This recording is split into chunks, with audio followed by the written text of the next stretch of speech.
श्रीमद् भागवत गीता अध्याय 3 कर्मयोग श्लोक संख्या 30।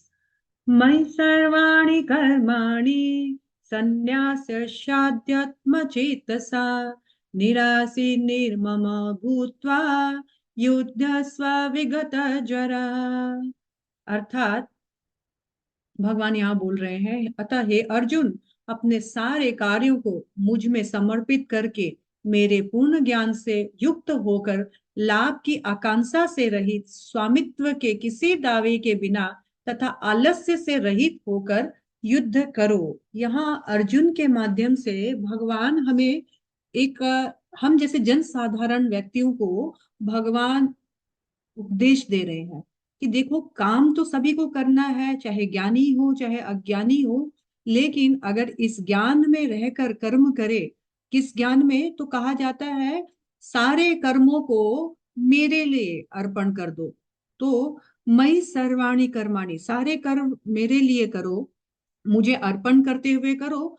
कर्तापन के भाव से या अहंकार से मुक्त हो जाओ कि मैं करने वाला हूं, मेरी वजह से ये कार्य हो रहा है, बल्कि स्वामी की इच्छा से, उनके आदेश से ये कार्य हो रहा है। इस भाव में रह करके, फुल नॉलेज में रह करके, पूर्ण ज्ञान में रह करके, बिना किसी निजी फल की कामना से रहित, यानी बिना किसी पर्सनल मोटिव के, as a matter of duty करना है आपको। साथ में भगवान कहा है निर्ममा, ये हमेशा याद रखिए कि मेरा कुछ नहीं है, जिनका है उनके लिए कार्य करना है, स्वामित्व भाव नहीं रखना है।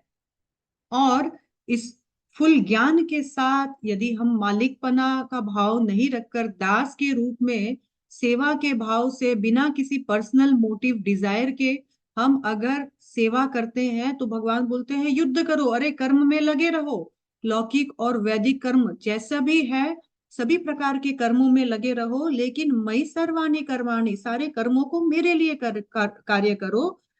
डिटैच होकर के, ड्यूटी समझ करके कार्य करो। भगवान बोल रहे हैं आलस्य त्यागो और कार्य करो। यहाँ एक बैंक के कैशियर का एग्जांपल हम ले सकते हैं कि एक बैंक का जो कैशियर है, वो रोज लोगों से लाखों रुपया रिसीव भी करता है, गिनता भी है, उसको रखता भी है, लेकिन शाम को वो मैनेजर को दे देता है। उसको मालूम है कि मैं इसका मालिक नहीं हूं, ना ही ये मेरे धन है, ना ही वो उससे अटैच रहता है, और बिना अटैचमेंट के शाम को फिर से अपने मैनेजर को डिपॉजिट कर देता है। As a matter of duty वो अपने कार्य को बहुत अच्छा से करता है, ना आलस्य रखता है, ना उसमें किसी प्रकार का स्वामित्व भाव या कर्ता भाव रखता है। इसी प्रकार से हमें भी उस परमेश्वर मालिक के प्रसन्नता के लिए हर कार्य करना है, बड़ी सतर्कता के साथ, ईमानदारी के साथ करना है, लेकिन मेरा कुछ नहीं है, सब कुछ उनको अर्पण करना है, इस भाव से करना है। हरे